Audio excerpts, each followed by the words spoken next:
اور اسی لیے اس دین کی فکر اور اس دین پر قائم رہنے کی فکر انبیاء کرام علیہ السلام کو تھی ہی نہیں، بلکہ اس کو دعا میں شامل فرمایا۔ حضرت یوسف علیہ السلام کی دعا دیکھیں، ربی قد آتیتنی من الملک وعلمتنی من تعویل الاحادیث فاطر السماوات والارض انت ولی فی الدنیا والآخرہ توفنی مسلما وَأَلْحِقْنِي بِالصَّالِحِينَ۔ یہ حضرت یوسف کی دعا، اے اللہ میں اس دنیا سے جاؤں تو اس حال میں جاؤں کہ اسلام اپنے ساتھ لے کر کے جاؤں، اور میرے مولا مجھے نیکوں کے ساتھ میرا حشر فرمانا۔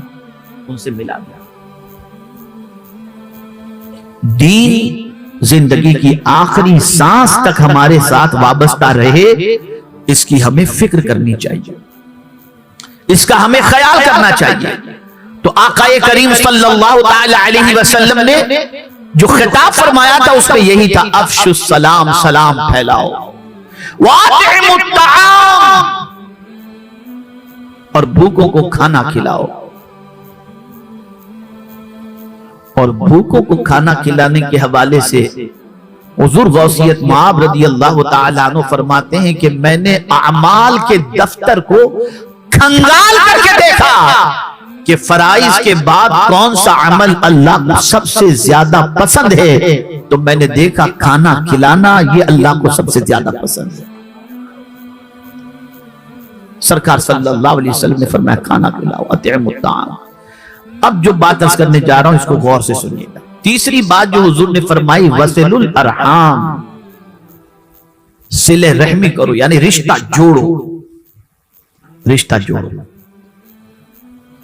آج ہمارے یہاں توڑنے کی بات ہے، جوڑنے کی نہیں۔ رشتہ جوڑو، توڑو نہیں، توڑو نہیں۔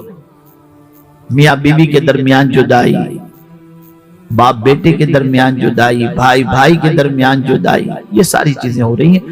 اب اس کو آدمی ایزی سمجھتا ہے اور سمجھتا ہے کوئی پرابلم کی بات ہے، بہت ایزی سمجھتا ہے۔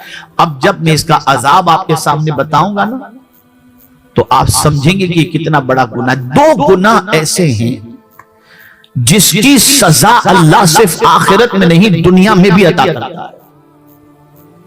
موت سے پہلے اس کی سزا اللہ دنیا میں بھی عطا کرے گا، اور آخرت کی بات تو بات ہی رہی۔ وہ دو گناہ کون سے ہیں؟ پہلا ظلم، بغی، اور قطع رحم، رشتہ توڑنا۔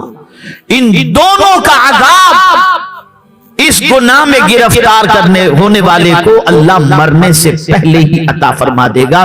اور اسی لیے اس عمل کو اتنا حضور نے سراہا ہے، رشتہ جوڑنے کے اور صلہ رحمی کے عمل کو، کہ مصطفیٰ جان رحمت صلی اللہ علیہ وسلم چونکہ ماہر نفسیات ہیں اور سرکار جانتے ہیں کہ انسان کے اندر کیا تڑپ ہے، اس کی تمنا کیا ہے۔ ایک انسان مرنا نہیں چاہتا اور ایک انسان کنگال ہونا نہیں چاہتا، تو حضور نے ان دونوں چیزوں کے علاج کے لیے جس عمل کی طرف ابھارا، وہ عمل کون سا ہے؟ آقا فرماتے ہیں جو شخص یہ چاہتا ہو اللہ اسے طویل عمر عطا فرمائے اور اس کی روزی میں برکت عطا فرمائے، اسے چاہیے کہ رشتہ جوڑے، رشتہ توڑے نہیں۔ صلہ رحمی کی بنیاد پر اللہ عمر میں برکت عطا فرماتا ہے، اور صلہ رحمی کی بنیاد پر اللہ تعالیٰ مال میں برکت عطا فرماتا ہے۔ میں پوری ذمہ داری کے ساتھ کہتا ہوں، دنیا میں وہ شخص آپ کو کنگال کبھی نہیں آئے گا، نظر آئے گا جو شخص اپنے خاندان اور رشتہ داروں کا خیال کرتا ہو۔ یہ ذہن میں رکھیے گا، یہ ذہن میں رکھیے گا۔ یہ کیا تو ہوئی؟ اگر خواتین یہاں پر ہیں تو غور سے سنیں، خواتین خاص طور پر سنیں۔ اگر شوہر کا رشتہ دار کوئی آ جائے تو تمہارا منہ چڑھ جائے کہ کب یہ جائیں، اور تمہارے رشتہ دار آئیں تو تم کہو اب مت جانا اور ایک ہفتہ رک جاؤ، تو کیا اس کے لیے صلہ رحمی نہیں ہے؟ یہ مزاج کہاں سے آیا؟ یہ سوچ کہاں سے آئی؟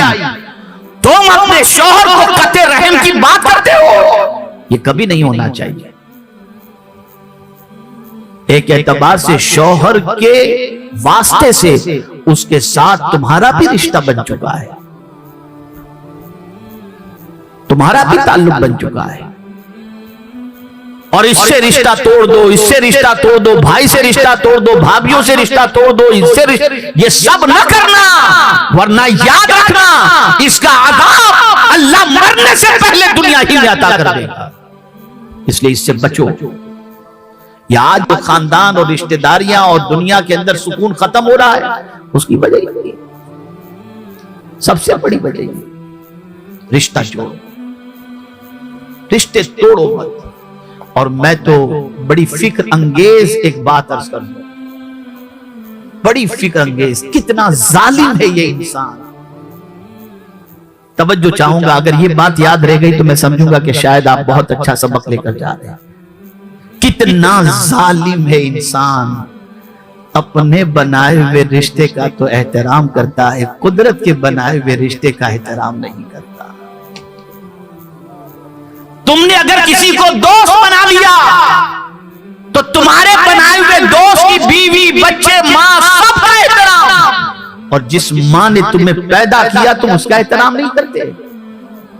جس خالہ نے خالہ سے تمہارا رشتہ ہے اس کا احترام نہیں کرتے. یہ رشتہ کس نے بنایا؟ یہ قدرت نے بنایا ہے. بھائی بھائی کا رشتہ کس نے بنایا؟ قدرت نے بنایا ہے.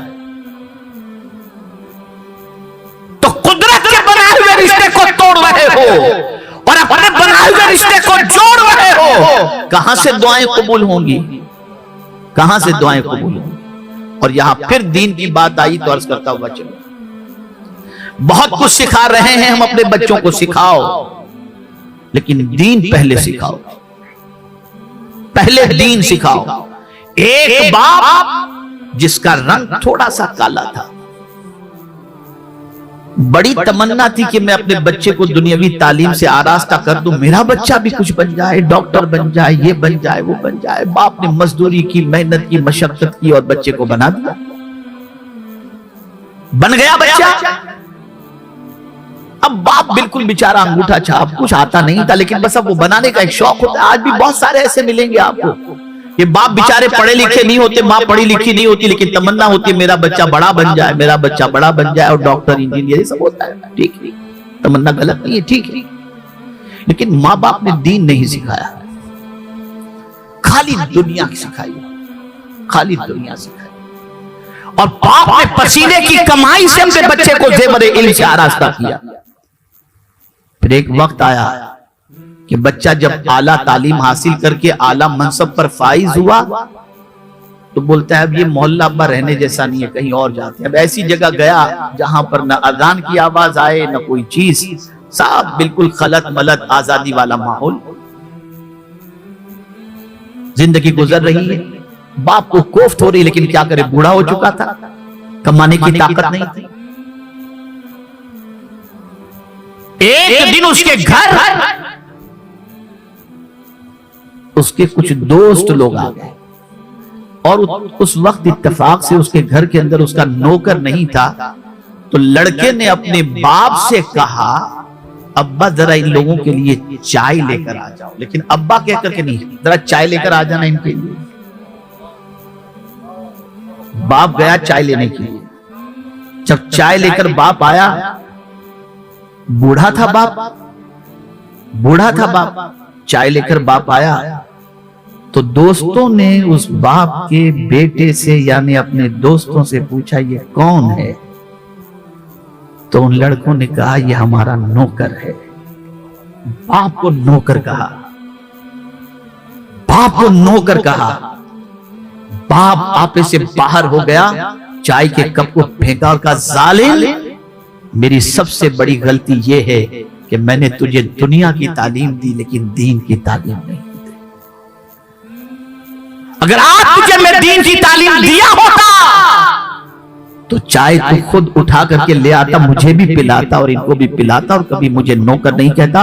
اور میں پوری ذمہ داری کے ساتھ یہ کہتا ہوں کہ آج بھی صرف دنیاوی تعلیم یافتہ لوگ اگر ان کے باپ ان پڑھ ہیں، ان کے باپ اچھے نظر نہیں آتے ظاہری طور پر، تو اپنے باپ کا تعارف کرانے کے لیے بھی تیار نہیں ہوتے کہ یہ میرا باپ ہے۔